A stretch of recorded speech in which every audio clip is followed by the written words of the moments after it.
Welcome and congratulations on your new job. It feels great having a new job. And because you've gotten a new job, I'd like to ask you a favor. If you'll take out your phone and if you'll see the QR code right there for Google, it'd mean a lot to us if you could give us a review. Now, while you're doing that, I want to tell you about our referral program. We pay you $25 for each person that you refer to us that completes their assignment with perfect attendance. So before you leave today, just be thinking about who do you know that you could refer and talk to someone here in the branch and they'll kind of get you started on that. Because we're always posting our jobs, we want you to know what other jobs are out there that maybe could work for your friends. So now I'd like you to click on this QR code so you can like and follow us on Facebook.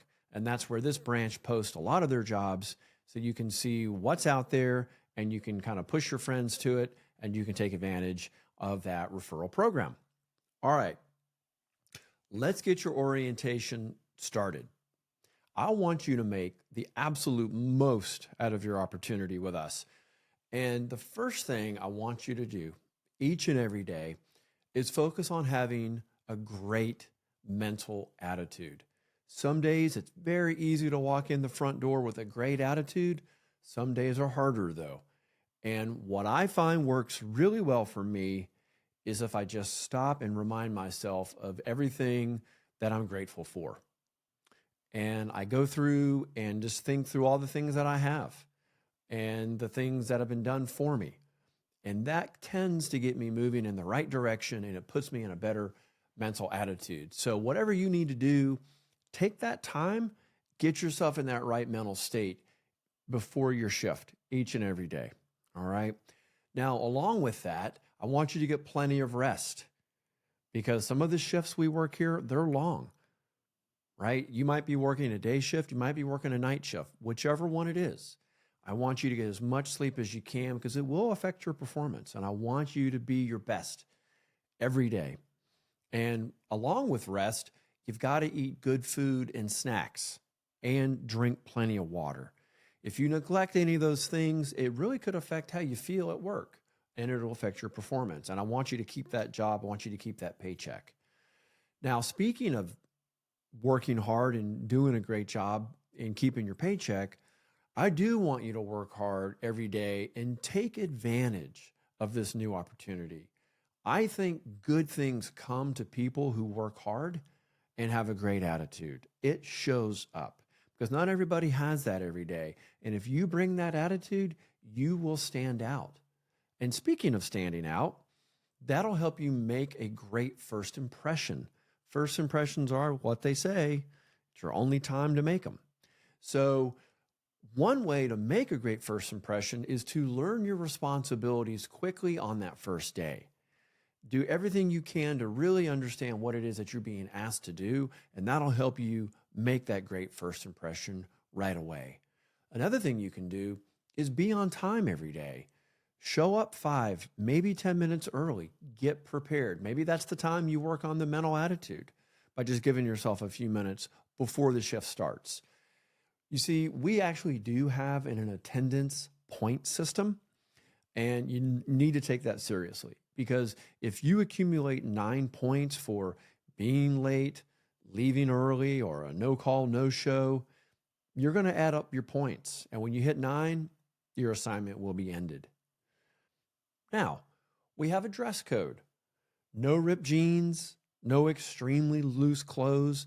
I want you to talk to your staffing coordinator right here in this branch to get the specific details for what this client wants, but we do have a dress code.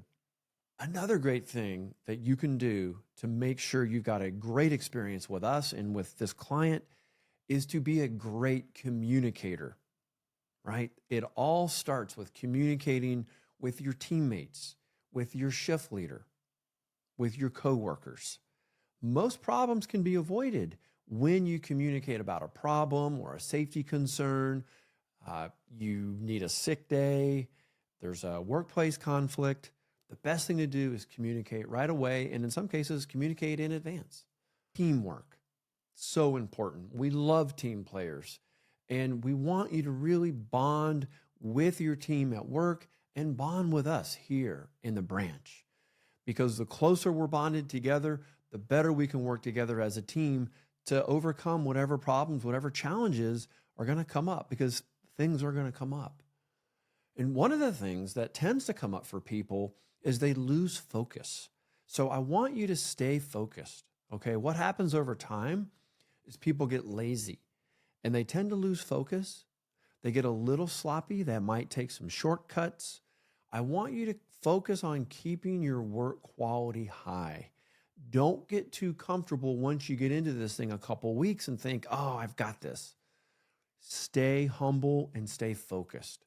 That'll help you keep your work quality high, and that'll keep that great first impression going. Another thing to do, follow the instructions of your shift leader that you're given each day.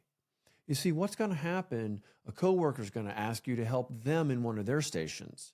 And before you say, get up and leave your station, you want to make sure you get approval from your supervisor before you leave your station and go to theirs. So it's very important to follow the instructions and ask permission if you really feel like you need to leave your station. Now, I could have put this one first, but it's safety. Safety truly is our number one priority. I want you to be safe each and every day. I want you to get home safe with no incidents. And the best way to do that is to adhere to the PPE standards and whatever other additional safety standards that the client has on site for you. I want you to adhere to our PPE standards each and every day, even when you see other people are not adhering to it. You can't control someone else, but you can control yourself. And I don't want you to find yourself in a situation where, had you just been wearing your gloves, had you just been wearing your glasses, such and such wouldn't have happened. Okay. The best way to prevent it is just to keep your PPE on at all times. Let's move to something a little more serious, even more serious than safety. And that's how to handle a conflict when something goes wrong at work. Let's be honest. I mean, things are going to happen. And when a conflict is present, I don't want you to get defensive and start arguing.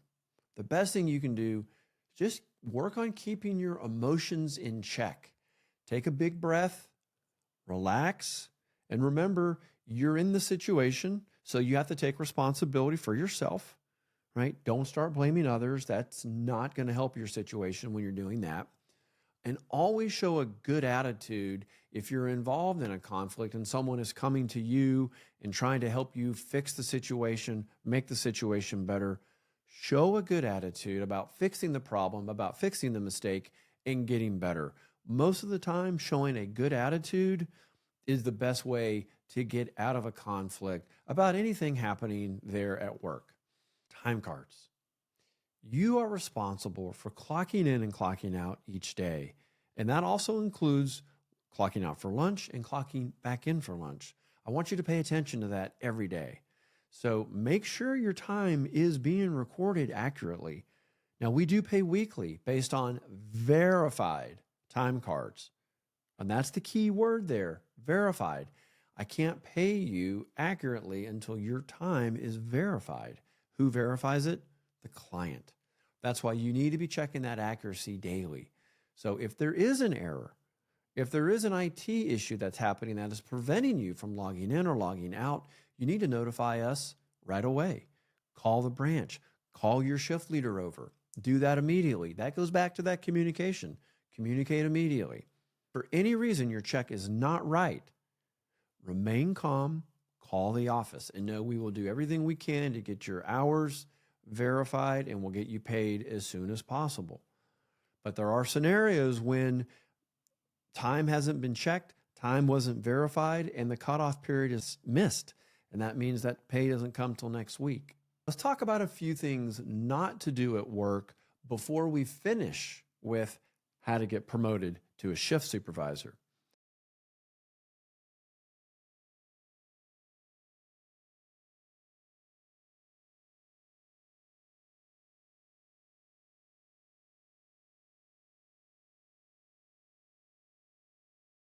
Let's talk about how to get promoted to shift leader. Many of you are here taking this new job because you want a new opportunity. You want to grow and you want to expand. And I want to help you do that. And the best way to get promoted to a shift leader is to do the job of a shift leader before you're actually given the title, before you're given that promotion, because you can show the team that you're ready to step into it. And here are some things you can do to show that you're ready to move into a shift leader position. Number one is you just display a great attitude and a willingness to learn more. You work well with coworkers. You work great with on-site leadership. You actually take a little bit of pride in doing good work, having good quality, and you encourage others to be their best. You follow all safety guidelines. You don't lose or forget your PPE on a daily basis. And instead of complaining about a problem, you start offering suggestions. You're looking for ways to make improvements on the work site. When you see a need, you meet the need. You strive for perfect attendance. All absences are excused, or you've got it documented with a doctor's note. I want you to understand not just your job, but the jobs that other people are performing. The more you know, the more you can help, the more you can manage and lead. And finally, be patient. Don't expect to be promoted in 30 days. The best way is to act as a leader and show management that you're ready and you can step in and do the job. I wish you all the success in the world in your new job.